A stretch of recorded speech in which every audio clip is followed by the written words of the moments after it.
Já está ao telefone a doutora Priscila Pacheco, como eu disse, advogada especialista em Direito e Processo do Trabalho, sócia do escritório Albuquerque Melo Advogados. Doutora Priscila, seja bem-vinda à Rádio Nacional. Bom dia. Bom dia, Miguelzinho. Agora sim, tudo bem? Tudo Bom dia ótimo. a todos que nos acompanham. É um prazer estar aqui para esclarecer um tema tão importante, né? E que tem gerado muitas dúvidas, tanto para as empresas quanto para os trabalhadores. De fato. Doutora Priscila, o que motivou o Ministério do Trabalho a editar essa nova portaria e encerrar os acordos individuais para o trabalho em domingos e feriados no comércio? Essa portaria, né, 3.665, que vai entrar em vigor agora em julho, ela veio para restabelecer uma exigência, né, que já existia na nossa legislação desde 2007, que é a necessidade de negociação coletiva para permitir o trabalho em feriados e domingos no comércio. Porque o que aconteceu? Houve uma flexibilização, né, principalmente com a edição da portaria 671 de 2021, em que era possível apenas que o comércio funcionasse nesse dia com uma simples autorização entre empregador e empregado por meio de um acordo coletivo. E isso tirou muito a força, né, o protagonismo do sindicato nessas negociações. Então, o atual governo, né, veio com essa diretriz para fortalecer o papel do sindicato e valorizar ainda mais a negociação coletiva nas relações de trabalho, sempre visando, obviamente, proteger o direito do trabalhador. Perfeito. Portanto, reforçando essa informação que a senhora nos traz, na prática, o que muda para os empregadores a partir de 1º de julho e qual é o papel da convenção coletiva nessa nova dinâmica? Na prática, o trabalho em feriados e domingos no comércio volta a depender obrigatoriamente de autorização por meio de convenção ou acordo coletivo, firmado com o sindicato da categoria. As empresas, elas não poderão mais funcionar nesses dias com base apenas, como eu falei, em decisão própria ou acordos individuais. Isso vai trazer mais segurança jurídica, mas também vai exigir uma maior articulação, né, com os sindicatos.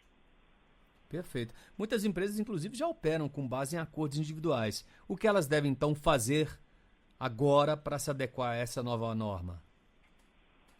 O primeiro passo vai ser, a empresa vai ter que mapear se já existe na convenção coletiva autorização para o trabalho em feriados, né? Se não tiver essa autorização, as empresas terão que iniciar o quanto antes essa negociação, né? Para que quando essa lei entrar em vigor, já esteja tudo regularizado.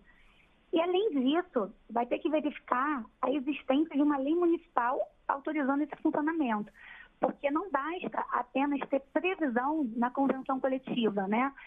Além de ter a previsão na convenção coletiva, também vai ter que ter uma lei municipal autorizando o funcionamento.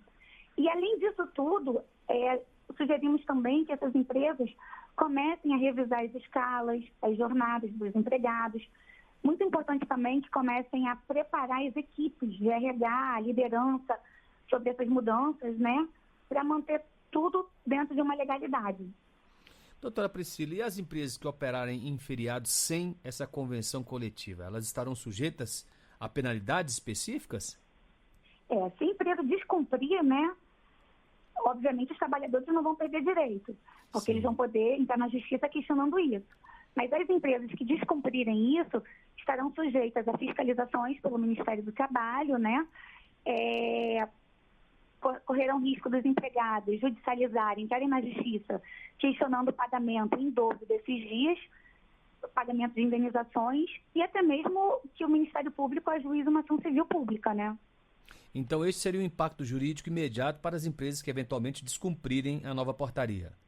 Sim, jurídico sim. E vai ter também impacto burocrático, porque a gente sabe que as negociações com o sindicato nem sempre são fáceis e nem sempre são rápidas. Então,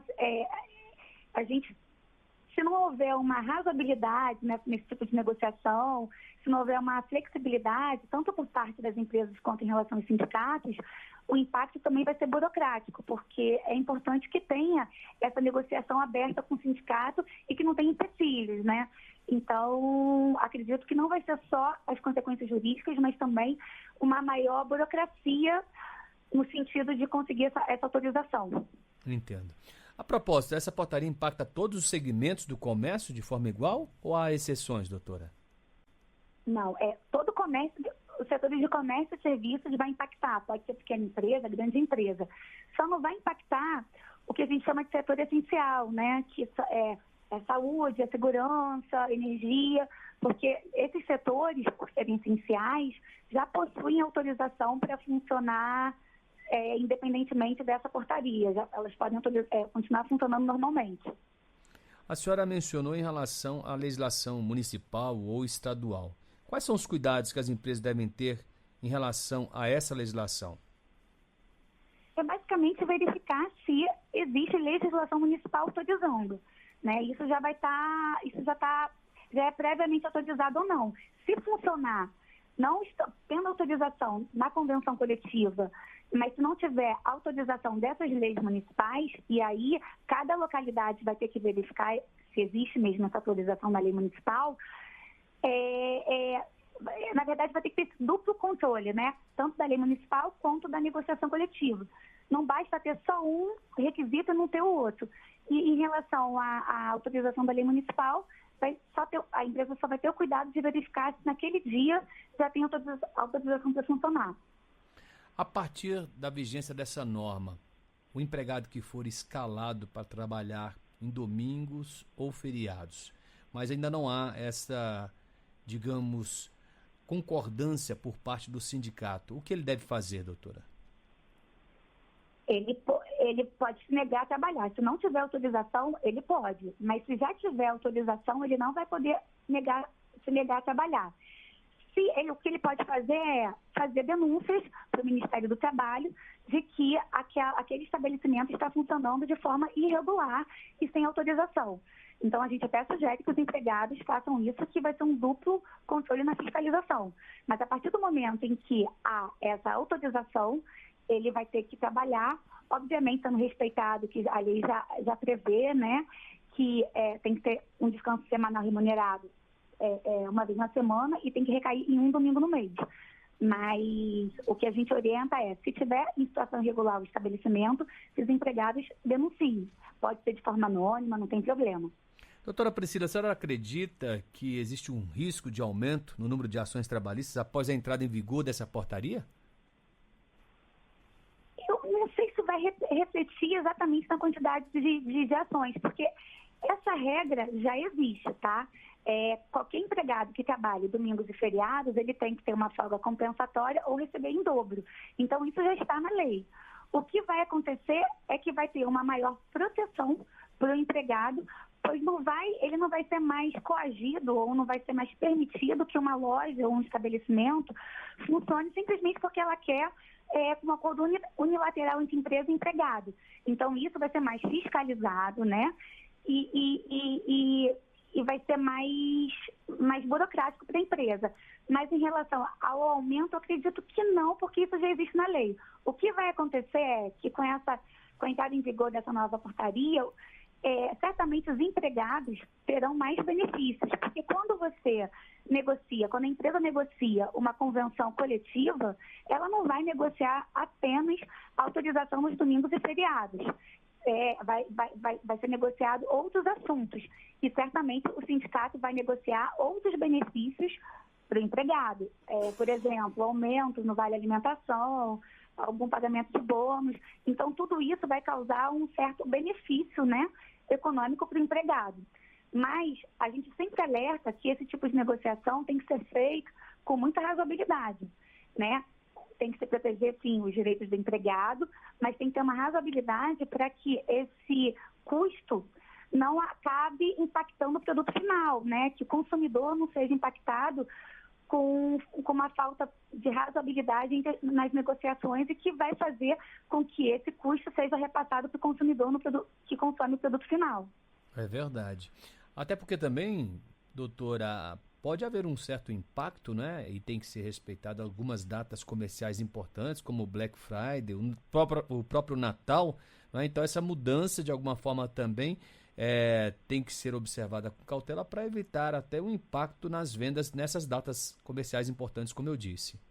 Exatamente. Mas eu acho que os municípios também terão essa razoabilidade, sim, né? No comércio, por exemplo, nas convenções coletivas, o que não pode funcionar é Dia do Comércio, 25 de dezembro e 1º de janeiro.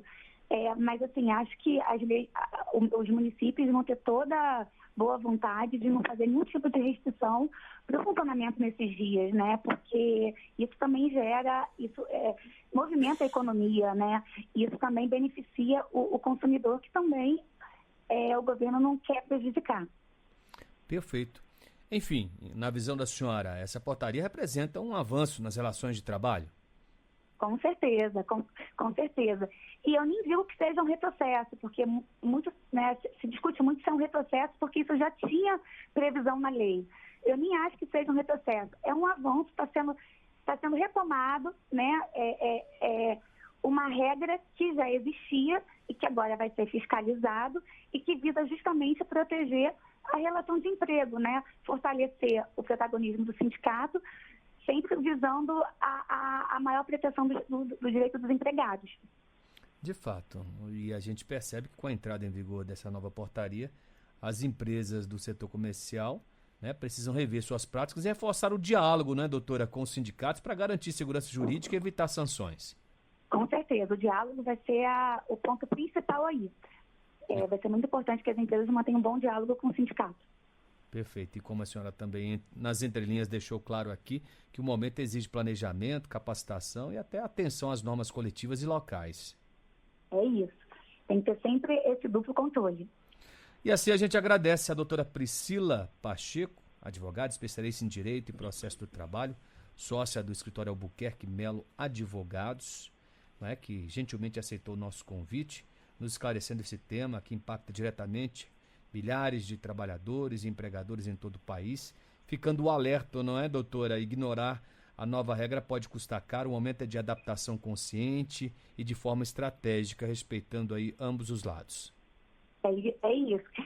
As empresas já têm que começar desde já a buscar essa negociação com os sindicatos e regularizar para que quando essa lei a portaria entre em vigor, esteja tudo regularizado.